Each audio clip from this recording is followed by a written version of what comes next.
नमस्कार दोस्तों, आइए सुनते हैं आज की कहानी फूहड़ बहू।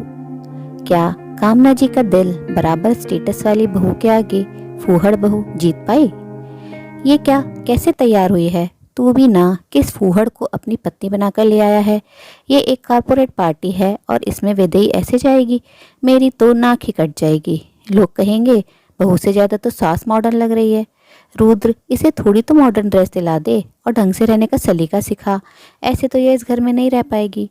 कामना जी ने हे दृष्टि से अपनी बहू को देखकर मुंह बनाया। मम्मी, विदई इतनी अच्छी तो लग रही है। लाल अनारकली सूट में खिल रही है और लंबे लहराते बाल से गजब का कह ढा रही है।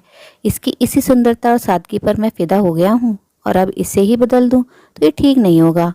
मेरी पत्नी सबसे अलग है और मुझे इसे पार्टी में ले जाते हुए कोई शर्मिंदगी महसूस नहीं हो रही है। अपने बेटे रुद्र का जवाब सुनकर कामना जी चुप हो गई। जब पति ही पत्नी की तरफ बोले तो किसी दूसरे की हिम्मत नहीं है वो कुछ कहे। पूरे रास्ते कामना जी चुप बैठी रहीं, मन ही मन सोचती रहीं। मेरी बात नहीं मानी और इस गंवार से शादी कर ली। मिस्टर सरीन की बेटी अनाया से शादी करता तो वो हमारे साथ उठने बैठने लायक तो होती। इसके साथ जाने से तो मुझे शर्म ही आती है। ये तो हमारी आज नाक ही कटवा देगी। रुद्र ने तो मेरी बात नहीं मानी, पर अपने छोटे बेटे वरुण के लिए मैं अनाया जैसी ले आऊंगी। अरे अनाया जैसी क्यों, अनाया ही लेकर आ जाऊंगी। घर भी अच्छा है और अनाया पैसे वाली भी है, मुझे भी बहुत पसंद है। मन ही मन खुशी होती रही और उन्होंने वैदेही से थोड़ी भी बात नहीं की। उनके हिसाब से वैदेही अनारकली सूट में बहन जी लग रही थी। सब पार्टी में पहुंच गए। रुद्र वैदेही का हाथ पकड़कर अंदर गया। वैदेही को देखकर सबके मुंह से वाह वाह निकल रहा था। सब दोनों नए शादीशुदा जोड़े को शुभकामनाएं और आशीर्वाद दे रहे थे। रुद्र को बिजनेस में बड़ी सफलता मिली थी, इसलिए कामना जी ने ये पार्टी रखी थी।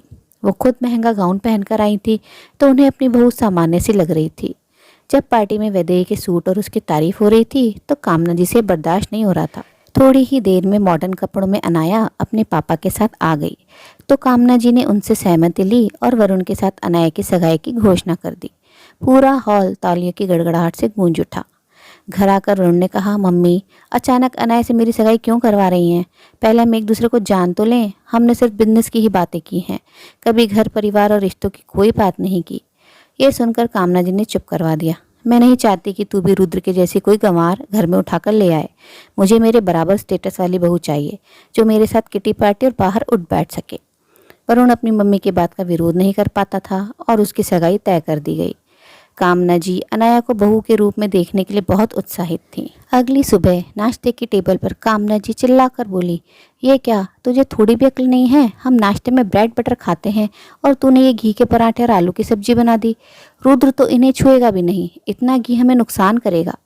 वैदेही चुप थी। तभी अंदर से रुद्र आकर बोलता है, मम्मी वैदेही को मैंने ही पराठे सेकने को बोला है। रोज ब्रेड बटर खाकर मैं उकता सा गया हूँ। आपको ऑफिस जाने की जल्दी होती है तो आपको समय नहीं मिलता है, इसलिए मैंने वैदेही को कहा कि मुझे ये खाना है तो उसने बना दिया। वैसे आप ब्रेड बटर खा सकती हैं, फ्रिज में रखा हुआ है। कामना जी कुछ नहीं बोली। उन्हें भी पराठे खाकर अच्छा लगा था, पर वो हर बार वैदेही का अपमान कर रही थी और उसे नीचा दिखाने में उन्हें मजे आ रहे थे। रुद्र एक उच्च मध्यम वर्गीय परिवार का बड़ा बेटा है और अपनी माँ कामना जी के साथ कपड़ों का बिजनेस करता है। रुद्र के पापा के बाद कामना जी पर ही सारा भार आ गया था। उन्होंने रसोई और घर छोड़कर सिर्फ अपने बिजनेस पर ध्यान दिया क्योंकि दोनों बेटे छोटे थे, उन्हें पालना था, अपने पैरों पर खड़े होना था। बिजनेस करते करते उनमें भी बहुत बदलाव आया। उनके रहने का ढंग और सोच भी बदल गई। रुद्र और वरुण ने अपनी पढ़ाई पूरी की और घर के बिजनेस में ही लग गए। उनकी मेहनत का परिणाम था कि बिजनेस अच्छे से सेट हो गया था। अब कामना जी को रुद्र की शादी की चिंता हुई। उन्होंने कई जगह लड़कियां देखी पर उन्हें कोई पसंद नहीं आई। अनाया के लिए वो रुद्र का रिश्ता भेजने वाली थी कि एक सुबह उन्होंने देखा कि रुद्र मंदिर से आ रहा है। उसके साथ में वैदेही भी गले में माला डाले हुए थी। मम्मी, मैंने अपने बचपन के प्यार से मंदिर में शादी कर ली है। आपको कहता तो आप कभी नहीं मानती। मैंने सोचा शादी करके आऊँगा तो आप मना नहीं कर पाएंगी। कामना जी को बहुत बुरा लगा। वो तो सोचकर बैठी थी कि अनाया और रुद्र की शादी होगी तो उन्हें बिजनेस में फ़ायदा होगा। साथ में अनाया इकलौती बेटी भी है तो बहुत सारा दहेज लेकर आएगी और उसकी दौलत भी उन्हें ही मिल जाएगी। पर रुद्र ने उनके सपनों पर पानी फेर दिया। विदेही उनके पुराने पड़ोसी की बेटी है जो 4 बहनों में सबसे बड़ी है। उसके पापा स्कूल में सामान्य टीचर हैं जो किसी तरह बस अपना परिवार चला रहे थे। दोनों के रिश्ते को स्वीकारने के अलावा उनके पास और कोई रास्ता नहीं था। वैदेही सामान्य घरेलू लड़की थी जिसे घर के सभी काम आते थे और कामना जी चाहती थी उनकी बहू मॉडर्न तरीके से रहने वाली और पैसे वाली हो। बस वैदेही घर में तो आ गई, पर कामना जी उससे चिढ़कर ही रहती थी। कामना जी खुद बिजनेस में व्यस्त रहती थी तो घर और रसोई नौकरों के भरोसे चल रहे थे, पर अब वैदेही ने आकर सब कुछ संभाल लिया था। रुद्र और वैदेही में बहुत अच्छी बनती थी। कामना जी ने अभी भी वैदेही को मन से बहू नहीं स्वीकारा था। कामना जी अनाया और वरुण की शादी की तैयारियां बहुत जोर शोर से कर रही थी। आखिर उनकी पसंद की बहू जो घर आ रही थी और साथ में दहेज भी मिलने वाला था। अनाया अपने साथ बहुत सा दहेज और महंगी वस्तुएं, कपड़े और गहने लाई थी। कामना जी ने शादी के बाद अपने ऑफिस में भी पार्टी दी, लेकिन वो अनाया की शॉर्ट ड्रेस देखकर हैरान रह गई। अनाया, तुम हनीमून पर नहीं जा रही हो, ऑफिस में कई बड़े लोग भी होंगे, ये तुम्हारी शादी की पार्टी है, थोड़ा लंबा ड्रेस पहन लेती। ये सुनकर अनाया बोली, सासू माँ, आपने भी गाउन पहना है, मैं भी पहनती तो सास बहू में कुछ अंतर नहीं रह जाता। फिर मैं इस ड्रेस में कंफर्टेबल हूँ तो आपको परेशानी क्यों हो रही है? कामना जी ने चुप रहना बेहतर समझा। अगली सुबह अनाया 9 बजे तक भी नहीं उठी और वरुण के ऑफिस जाने का समय हो गया था। वैदेही ने सबके लिए नाश्ता बना दिया, पर अनाया उठकर नहीं आई। कामना जी ने उठाना चाहा तो वो गुस्से से बोली, सासू माँ, आपको मुझसे क्या काम है? मेरे पापा ने बहुत पैसा दिया है, एक नौकर रख लो, पर मुझे तंग मत करो। और उसने दरवाज़ा बंद कर लिया। कामना जी ऑफिस चले गई। दोपहर को नौकर लंच दे गया। बड़ी भाभी ने खाना बनाकर भेजा है, बाहर का मत खाना वरना नुकसान करेगा। कामना जी ने लंच बॉक्स खोलकर देखा। दाल, रोटी, सूखी सब्जी, सलाद, चावल सभी कुछ था। घर का खाना, और वो भी बहू के हाथ का खाना खाकर उनकी आत्मा तृप्त हो गई। अब उन्हें रुद्र की पसंद पर नाज होने लगा, लेकिन उन्होंने कभी रुद्र और वैदेही को बताया नहीं कि वो वैदेही को पसंद करने लगी हैं। वैदेही घर में सबका ख्याल रखती थी। अनाया कमरे से बाहर नहीं निकलती थी, फिर भी वो अपने देवर वरुण का ध्यान रखती। एक दिन फ़ोन आया कि वैदेही के पापा बीमार हैं, तो वो तबीयत पूछने मायके चली गई। वहीं पीछे से कामना जी की कार का एक्सीडेंट हो गया और वो बिस्तर पर आ गई। अगली सुबह नाश्ते का समय हुआ तो अनाया ने सबको ब्रेड बटर पकड़ा दिया। आज कामना जी को महसूस हुआ कि मैंने वैदेही की कद्र नहीं की, तो अनाया भी मेरी कद्र नहीं करती है। 2 दिन से बाहर से खाना आ रहा है, जिसकी आदत लगभग छूट चुकी थी। वैदेही सबके लिए मन से खाना बनाती थी। दोपहर को दवाई लेनी थी। उन्होंने अनाया को आवाज़ लगाई तो अनाया ने नर्स से बोला, मैं टीवी देख रही हूँ, जाओ अंदर जाकर उस बुढ़िया को संभाल लो।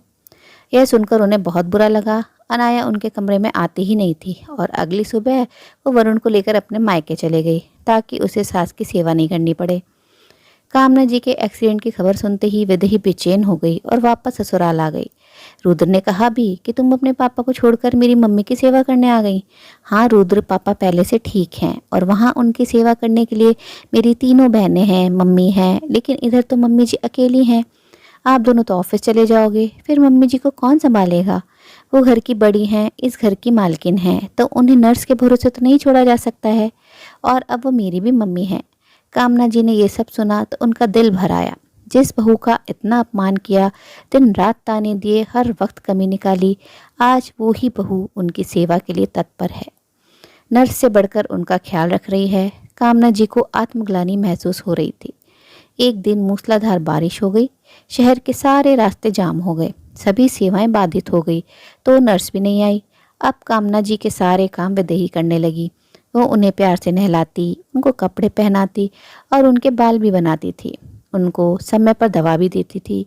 एक रात वैदेही उनके कमरे में आई और बोली, मम्मी जी, वो नर्स अभी कुछ दिन और नहीं आएगी। बारिश की वजह से रास्ते का पुल टूट गया है, तब तक मैं आपके कमरे में रहूंगी। लेकिन रुद्र को बुरा लगेगा, तो मुझे छोड़कर मेरे कमरे में कैसे रह सकती हो? उन्होंने कहा, मम्मी जी, मैं रुद्र से लड़कर आपके कमरे में नहीं आ रही हूँ, ये हम दोनों ने आपसी सहमति से फैसला लिया है। वो हंसते हुए बोली, मैं आपका ख्याल रखूंगी। नर्स का फ़ोन आया था, उसे अभी वक्त लगेगा और नई नर्स भी जगह जगह पानी भरा हुआ है, इस वजह से नहीं आ पाएगी। फिर वो हिचकते हुए बोली, वैदेही, जो दैनिक काम में बिस्तर पर करती हूँ वो तो नर्स ही करवा पाएगी। वैदेही समझ गई और बोली, नहीं मम्मी जी, मैं कर लूँगी। मैंने आपको अपनी माँ माना है, तो बेटी होने के नाते मैं सब काम कर लूँगी। आप तो बस जल्दी से अच्छे हो जाइए, वैदेही ने मुस्कुराकर कहा। कामना जी की आंखें भर आई। बड़ी बहू मुझे माफ़ कर दे, मैंने तेरे साथ इतना बुरा किया, तेरे मम्मी पापा को बुरा भला कहा, हमेशा दहेज न लाने का ताना दिया, हमेशा तेरे कपड़ों का मजाक बनाया, तुझे गंवार कहकर तेरा अपमान करती रही और आज तू मेरी इतनी सेवा कर रही है। मेरी अपनी पेट की बेटी होती तो शायद वो भी नहीं करती। मैंने हमेशा दहेज और दिखावे को चाहा था। मैं रुद्र के लिए अनाया को लाना चाहती थी, पर रुद्र ने तुझे पसंद कर लिया। बस यही बात मुझे अखर रही थी। मैंने अनाया को नहीं, उसके पैसे और स्टेटस को चाहा था। आज अनाया मुझे इस हाल में छोड़कर राहुल को लेकर अपने मायके चली गई है। उसे लग रहा होगा कि मैं तो बिस्तर पर आ गई हूँ, तो अब मेरी सेवा क्यों करे। उसे अपनी आज़ादी, किटी पार्टी और घूमना फिरना जो पसंद है। जब मैं उससे पैसे के कारण जुड़ी थी, तो वो मेरे दिल से कैसे जुड़ेगी, मेरे दर्द को क्या समझेगी। मैंने सिर्फ पैसा देखा और रुद्र ने तेरे गुण देखे, तभी तो तू घर को संभाल लेती है, मुझे संभाल रही है।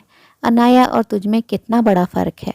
वो मुझे इस हाल में छोड़कर मायके चली गई और तू मेरा हाल सुनकर मायके से दौड़ कर आ गई। मम्मी जी, आप ज़्यादा मत सोचिए, आपकी तबीयत और ख़राब हो जाएगी, मैं सब संभाल लूँगी, आप दवाई खाकर आराम कीजिए, वैदेही ने कहा। वैदेही की कुछ महीनों की मेहनत और डॉक्टर की दवाई से कामना जी ठीक हो गई। वो पहले की भांति चलने फिरने लगी और ऑफिस जाने लगी। एक दिन सब घर पर बैठकर खाना खा रहे थे तो वरुण और अनाया आ गए। मम्मी जी, आप ठीक हो गई, मुझे बहुत खुशी हुई, आप चिंता मत करें, वरुण और मैं कल से यहीं रहने आ जाएंगे। यह सुनते ही कामना जी बोली, बहू अब यहाँ आने की जरूरत नहीं है, मेरे पास रुद्र और वैदेही हैं, तुम दोनों अपने पापा के ही पास रहो और अब सारा बिजनेस रुद्र और मैं संभाल लेंगे। मेरा तो अपना बेटा मुझे दुख में छोड़कर चला गया तो मैं तुमसे क्या कहूँ। और हाँ, अब इस घर में, इस बिजनेस में तुम दोनों का कोई अधिकार नहीं है, कोई हिस्सा नहीं है, अब तुम दोनों यहाँ से जा सकते हो। वरुण और अनाया चले गए। कामना जी रुद्र और वैदेही के साथ सुख संतोषपूर्वक रहने लगी। इंसान के गुण हमेशा रूप पर भारी रहे हैं। गुण विहीन सुंदरता कागज के फूलों के समान है, जो देखने में तो अच्छे लगते हैं, पर न उनमें सुगंध होती है, न कोमलता होती है, और न ही वे भगवान को अर्पित किए जा सकते हैं। सुंदर होना और भी सार्थक हो जाता है जब उनमें अच्छे गुणों का संगम हो। ऐसे ही पैसा भी जीवन में ज़रूरी है, पर जब पैसा हो और पास में कोई अपना ना हो तो वो भी किसी काम का नहीं लगता, सिर्फ सुविधाएं ही जुटा पाता है। जब इंसान दुखी होता है, लाचार होता है, तो अपने ही काम आते हैं। दोस्तों, कहानी पसंद आई होगी, कहानी अच्छी लगी तो अपनी राय कमेंट बॉक्स में ज़रूर साझा करें और अपने मित्रों व प्रियजनों के साथ भी शेयर ज़रूर करें। आपसे अनुरोध है, अगर आप चैनल पर नए हैं तो ऐसी ही नई नई जीवन से जुड़ी कहानियाँ सुनते रहने के लिए चैनल को सब्सक्राइब जरूर करें। कहानी अंत तक सुनने के लिए आप सभी का दिल से बहुत बहुत शुक्रिया। तो फिर मिलते हैं अगली कहानी में, तब तक के लिए आप लोग अपना ध्यान रखिए, खुश रहिए, ऐसे ही कहानियाँ सुनते रहिए।